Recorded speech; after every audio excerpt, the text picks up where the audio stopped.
As fortes chuvas que têm atingido a Bahia desde a última semana deixaram estragos em vários municípios. E nesta terça-feira, Itambé foi fortemente afetada na região do Riacho do Barro, no bairro Valdomiro Santos. Depois de uma precipitação de mais de 70 milímetros em cerca de meia hora, o córrego subiu aproximadamente 1,70 m, invadindo várias casas na localidade, sem dar tempo aos moradores para salvarem seus bens. Não deu para resgatar nada das casas. As pessoas perderam seus bens, né, seus móveis, eletrodomésticos, documentos pessoais, receitas. Muita gente toma medicamento, né, idosos principalmente, os medicamentos. Enfim, eles perderam tudo de dentro da casa. O operador de máquinas, Cristiano Barreto, saiu para ajudar os vizinhos, imaginando que sua casa não seria alcançada. Mas o imóvel também foi atingido. Eu estava em casa na hora, aí era que faz umas 3h30 por aí mais ou menos, começou a chover, entendeu? Aí com pouco os vizinhos começaram a gritar, chamando para ajudar, com um pouco o bueiro do córrego já estava subindo a água, aí não deu mais como pegar as coisas, entendeu? Mas você disse que você saiu de casa, na verdade, para ajudar alguém. Saí para ajudar os vizinhos embaixo, aí quando eu vou ver, já estava já subindo para minha casa, entendeu? A água. Aí teve que voltar para tirar as coisas minhas, entendeu? O que eu pude tirar, eu tirei. O que não pude, eu perdi tudo, entendeu? A cidade é cercada por rios e riachos, por isso situações como esta vêm se repetindo ao longo dos anos. Em 2021, o rio Verruga transbordou, afetando 589 famílias. Em 2014 e 2019, este mesmo ponto onde estamos também sofreu com enchentes. Ainda assim, as populações ribeirinhas são resistentes a saírem de suas casas até o momento em que a água já tomou conta de tudo. A Defesa Civil, ela já vinha alertando a comunidade sobre o risco, né? Nós estamos ainda no risco em alerta laranja aqui no nosso município e, infelizmente, as pessoas elas só acreditam passando pelo problema. Elas não quiseram sair, né? Elas só saíram depois do acontecido, né? Que a gente veio e solicitou. Algumas famílias foram para a casa de familiares, outras famílias nós abrigamos, né? E estamos prestando toda a assistência possível para essas famílias, né? Os que foram para casas dos familiares, nós estamos ajudando com cestas básicas, né? Medicamentos que foram perdidos, junto com o órgão público de emissão de documentos também, que isso é muito importante, que foram perdidos também. E as famílias, agora a assistência social do município, ela vai entrar, já entrou, na verdade, desde ontem, fazendo o cadastro para realizar o aluguel social, que é temporário, né, até a gente ver outras residências, se os moradores assim quiserem, né, irem para outra localidade. Sobre as pessoas afetadas, pairam a tristeza e o desespero de não poder fazer nada diante da força da natureza. Dona Celidalva, que morava na região alagada em 2021 pelo rio Verruga, estava morando agora próximo às casas do pai e dos irmãos. Todas as 4 residências da família foram atingidas. Fiquei desesperada. Logo quando eu cheguei, que eu vi a rua estava tomada, parecendo um rio. Fiquei desesperada, já caí lá na rua mesmo, o pessoal que me levantou. Cheguei e fiquei mais desesperada, porque além da minha filha, estava meu irmão, minha irmã, minha avó, todo mundo desesperado. Os vizinhos também que foi atingido. Foi um terror na hora. Até a manhã de hoje, as equipes da Defesa Civil já contabilizavam 144 famílias afetadas pelas chuvas, contando com situações registradas também na zona rural. Deste total, 117 estão desalojadas, se abrigando em casas de familiares e conhecidos.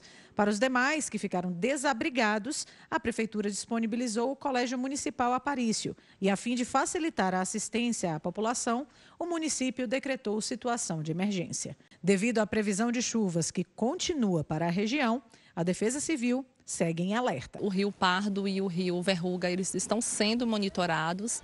A gente se preocupa muito em relação ao Rio Pardo quando a chuva está em Minas Gerais, porque ele nasce lá.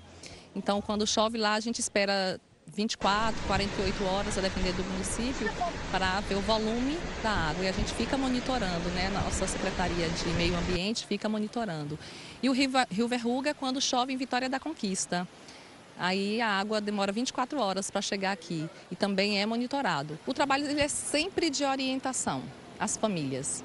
né, a gente procura sempre falar com eles, que eles vejam a ideia, né? A gente tem um plano de contingência, o que a gente pode fazer por eles, para eles acatarem. A gente trabalha com essa parte de orientação, de informação. É complicado, mas graças a Deus a gente não perdeu vidas. Graças a Deus não perdemos vidas, né? Mas há aí sim, né, um constrangimento, né, uma frustração muito grande, né? Você viu aí uma senhora dizendo que no caminho mesmo ela tomou conhecimento do que tinha acontecido com a casa dela. Ela desmaiou, na verdade, né? Caiu lá no chão e aí vizinhos foram lá, tiraram essa senhora do chão pela notícia que ela tinha recebido. Ouviu aí o que disse a representante da Defesa Civil? Um rio nasce lá em Minas Gerais, tá vendo, Calil? O outro nasce em Vitória da Conquista. Vitória da Conquista está lá em cima, eu conheço aí. Itambé, você vai pela Serra do Marçal e chega em Itambé para sentido Itapetinga, para Maiquinique, para Itarantim, para Potiraguá, para outras tantas cidades, para seguir lá para Itabuna, se você quiser, né? Então, é um sofrimento muito grande para essas pessoas. Toda vez que chove, né, é essa aflição. A pergunta que eu faço é, quando não está chovendo, tem um trabalho de limpeza do canal, do rio, hein? Ou tudo é jogado aí no rio? Tudo é jogado no rio. O rio não suporta sozinho. Você viu lá no trecho da cidade de Bom Jesus da Lapa, o Rio São Francisco, que ele nasce lá em Minas Gerais, está chovendo lá em Minas Gerais e está causando um efeito em Bom Jesus da Lapa. Quando você sai de Bom Jesus da Lapa, Calil, que vai no sentido Correntina, você atravessa a ponte de para Serra do Ramalho, né? Vai no sentido Serra do Ramalho. E tem lá a ponte, você vê claramente o Rio São Francisco, né? Quando ele está com a água limpinha, é porque não está chovendo em canto nenhum. Ele está lá, bem calminho, uma beleza. Tem os ribeirinhos. Quando ele está barrento, pode ter certeza, está chovendo lá em Minas Gerais ou pelo caminho. E aí, Calil? Olha aí, que situação, né, de sofrimento. Outra coisa, Calil, situação que eu vi aí de emergência, né, da cidade e aluguel social. Eu fiquei curioso, quero saber quanto é o aluguel social aí na cidade de Itambé. Adelson, eu vou deixar aqui no ar uma pergunta, se você tiver a resposta, você que é uma pessoa estudiosa, você que quando se trata de cidades do interior e do estado da Bahia, você sempre se preocupa e busca informações, mas eu vou deixar aqui no ar uma pergunta porque eu não sei, mas quantas cidades, não estou falando Bahia somente, em todo o território nacional, quantas cidades brasileiras, principalmente aquelas que vivem às margens de rios, as chamadas cidades ribeirinhas, quantas têm planejamento para os desastres naturais? Quantas têm trabalhos de contingenciamento para esses problemas que em período de chuva aparecem? Por exemplo, não é a primeira vez que Itambé alaga. Não é a primeira vez que Bom Jesus da Lapa também passa por esse problema. Então, a gente pode aqui dizer que as dificuldades são muitas. São prefeituras pobres, prefeituras que tentam se manter do jeito que podem.